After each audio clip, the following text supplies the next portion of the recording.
80 शब्द प्रति मिनट की गति के लिए सभी तैयार हो जाइए। 857 शब्द की डिक्टेशन है हमारी ये। रेडी। वाणिज्य और व्यापार के हर्ष की झलक इस काल की विचारधारा में भी मिलती है। इस काल में रचित कुछ धर्मशास्त्रों ने विदेश यात्रा को निषिद्ध माना है।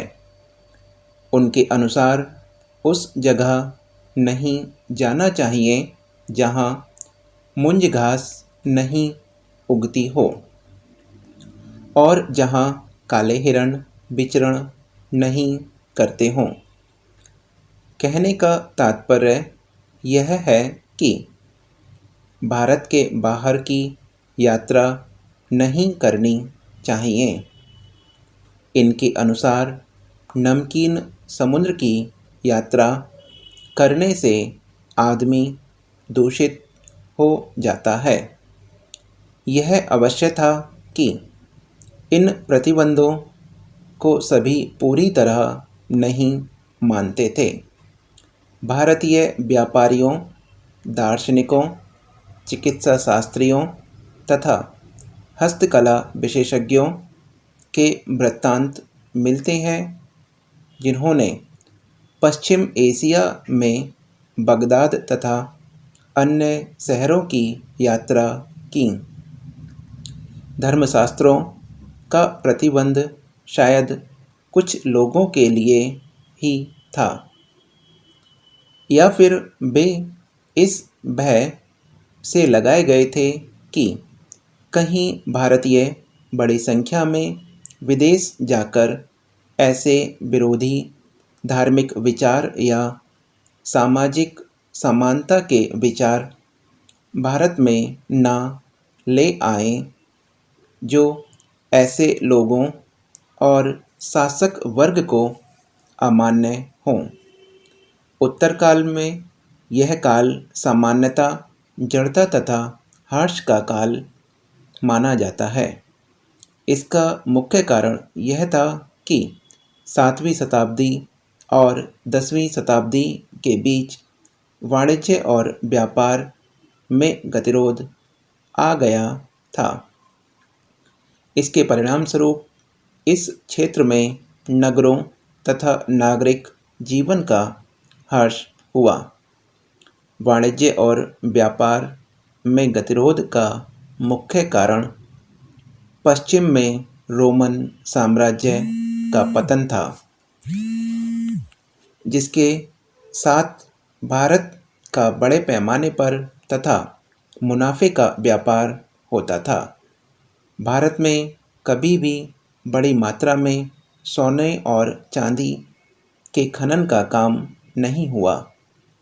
सोना और चांदी जिसके लिए भारत विख्यात था, वह भारत के लाभकारी व्यापार के कारण था, क्योंकि मुनाफे के रूप में यहाँ सोना और चांदी आते थे। इस्लाम के उदय से भी, जिससे ससानीद ईरानी जैसे प्राचीन साम्राज्य का पतन हो गया, भारत के व्यापार और विशेषकर जमीन के रास्ते होने वाले व्यापार पर बहुत असर पड़ा। परिणामस्वरूप उत्तरी भारत में 8वीं और 10वीं शताब्दी के बीच नई स्वर्ण मुद्राओं की बहुत कमी हो गई। पश्चिम एशिया तथा उत्तर अफ्रीका में विस्तृत और शक्तिशाली अरब साम्राज्य में ऐसे कई क्षेत्र शामिल थे जिनमें बड़ी मात्रा में खानों में स्वर्ण निकाला जाता था। अरब स्वयं भी समुद्र प्रेमी व्यक्ति थे। भारतीय कपड़ों, मसालों तथा लोबान के लिए अमीर अरब शासकों की मांग के कारण भारत और दक्षिण पूर्व एशिया के द्वीपों को मसालों का द्वीप के नाम से जाना जाता था। 9वीं और 10वीं शताब्दी के बीच कई अरब यात्री पश्चिमी तट के नगरों में आए और उन्होंने देश की तत्कालीन स्थिति का विवरण किया। 10वीं शताब्दी के बाद उत्तर भारत में विदेश यात्रा और वाणिज्य में धीरे धीरे फिर वृद्धि हुई। व्यापार के इस पुनरुत्थान से सबसे अधिक लाभ मालवा और गुजरात को पहुंचा। गुजरात में चंपानेर और अंकिलेश्वर जैसे कई नगरों की नींव इसी काल में पड़ी। उन दिनों भारत की जनसंख्या 10 करोड़ से भी कम थी, अर्थात आज की तुलना में छठे हिस्से से भी कम थी।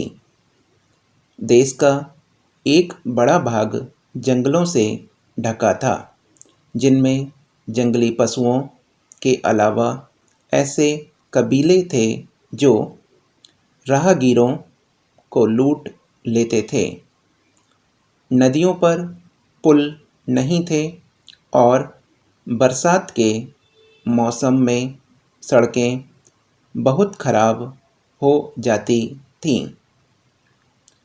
इन कारणों से उन दिनों यात्रा, चाहे व्यापार हो या फिर शौक के लिए, कभी भी खतरे से खाली नहीं थी। सुरक्षा के ध्यान से व्यापारी तथा अन्य लोग कारवों में चलते थे, जिसकी सुरक्षा उनके अपने सैनिक करते थे। इसके बावजूद कभी कभी साहसी लुटेरे उन्हें लूट लेते थे। उस समय की कहानियों की किताबों में यात्रा के खतरों का बड़ा रोचक वर्णन मिलता है। गांवों में जीवन और संपत्ति की असुरक्षा से यात्रा और भी कठिन थी और इस कारण भी वाणिज्य और व्यापार का ह्रास हुआ। इससे एक नए समाज का उदय हुआ, जिसमें ग्रामीण क्षेत्र आर्थिक दृष्टि से अधिक आत्मनिर्भर होते गए। कुछ लोग समाज के इस विकास को सामंतवाद के विकास से जोड़ते हैं। आंतरिक व्यापार के ह्रास से उत्तर भारत में व्यापार संघ, जिन्हें व्यापार संघ श्रेणी जिन्हें संघ और संघ श्रेणी संघ कहा जाता था, भी कमज़ोर थे। इन व्यापार संघों में अधिकतर विभिन्न जाति के लोग थे, पर श्रेणियों के आचरण में अपने नियम थे जो इनके सभी सदस्यों को मानने पड़ते थे। वे पैसों के लेन देन तथा दान प्राप्त करने का अधिकार रखते थे। वाणिज्य और व्यापार के ह्रास के साथ साथ इन संघों का महत्व भी कम हो गया। इस काल में इन संघों द्वारा दान प्राप्त करने की बहुत कम चर्चा उपलब्ध है। कालांतर में कुछ पुरानी श्रेणियों ने उपजातियों का रूप धारण कर लिया। उदाहरणार्थ, दास वैश्यों की एक उपजाति बन गई। व्यापारी वर्ग अधिकतर जैन धर्म के समर्थक थे, इसलिए उनके साथ जैन धर्म भी कमज़ोर पड़ गया।